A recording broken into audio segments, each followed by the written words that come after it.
is Joshua and I'm back here with another video, and in this video I'll be showing you what is XSS. So let's begin. What is XSS or cross-site scripting?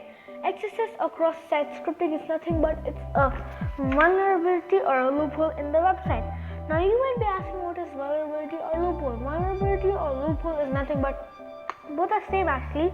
So loophole is nothing but it's a place where the hacker puts his machine inside the website. So now I know it might be a bit confusing, but let me explain. So let's say you have a ring, okay, and then after that you want to put your finger inside that. So then once you put your finger inside that, how did you put it? You took some effort, that's obvious, but because there was a hole, you put your finger inside, right? Right. So but if you didn't have a hole if the ring didn't have a hole, you couldn't have put your finger inside probably.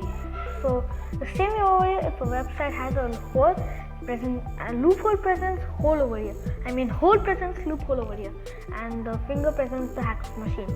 So if the hacker gets inside and does some nasty thing in your website, it's probably not that good as I think so. That's actually bad. So now, what's the XSS attack consequences? XSS can cause a variety of problems for the end user that range in severity from an annoyance to complete the account compromise. The most severe XSS attacks involve disclosure of the user session key, allowing an attacker to hijack the session and take over the account. Now, how do these hackers actually hack this website? They use something called as JavaScripting. So they just type some JavaScript commands and they inject into the page, and if it successfully worked out, they would have been happy, I think so. But still, on this method only works for websites which use JavaScript. So now I'll give you an example of a JavaScript command. So let me just display on your screen just a sec.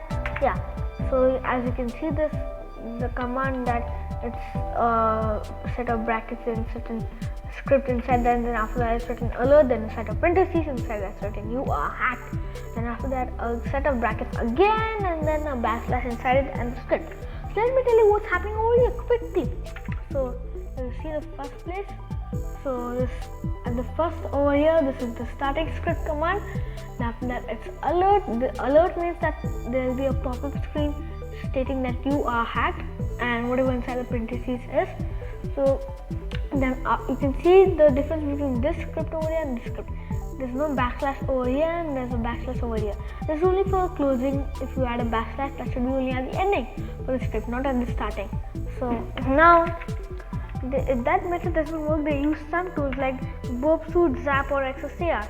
Now these tools are not just for fun. These tools are very serious, and you should use this only for education purposes and good purposes, not for bad purposes. Always remember that. So some big companies in the past like Google, Microsoft and Facebook have faced these. So just imagine such big companies have faced these, but that time wouldn't have been so big, but still they have faced this. Now if you try to do for them, you're probably gone up in jail, and you'll be ending up in jail because they would track you, and you know what would happen next. So they would ask police to come, and then you're in jail. So try this for educational purposes, guys, with the permission, not without the permission. So you better don't try for any website without permission, because you're not sure how to do it. So if you're not sure how to do it, don't try it for any website unless you don't know how to do it. But if you know it, you do it, but with the permission. Okay, so how do we secure this thing?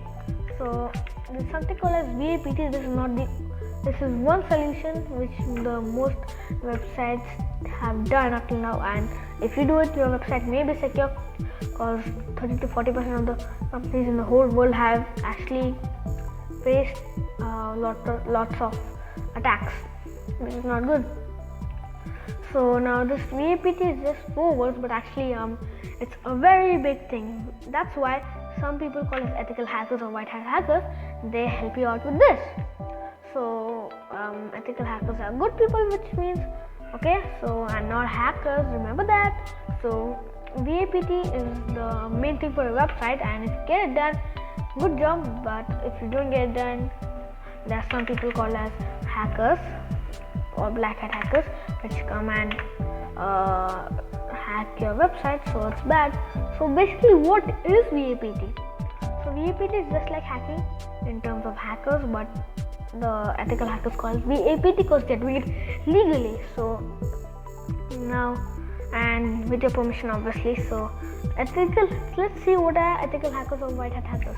So the people who do this VAPT are the ethical hackers or white hat hackers, and both are same actually. They are just have two different words, same meaning. Okay, so ethical hackers are good people. They hack your website with the permission. They don't steal your website information. Now these are good people, ethical hackers. So hackers are black hat hackers. Now we come to the real stage. So these are bad people. Understand, bad people mean bad. They don't ask the permission to hack your website. They steal your website information. Now that's probably not good.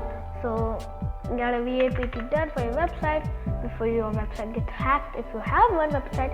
And so you ask only these ethical hackers to do it, not the bad hackers.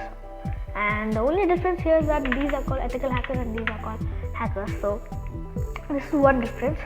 So ethical means right, and the other differences between the white hat hacker and the black hat hacker. So white is always like a bit positive, but whereas black is not that much. So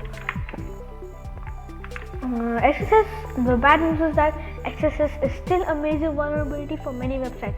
So get your website done a VAPT, I would prefer, and it would be my deepest pleasure to help you.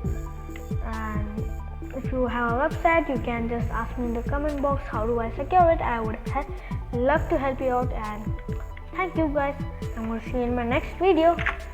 So be excited because I'm going to come up with my next video, not for hackers but for ethical hackers. That's not the video name, some other one, but be excited. Bye.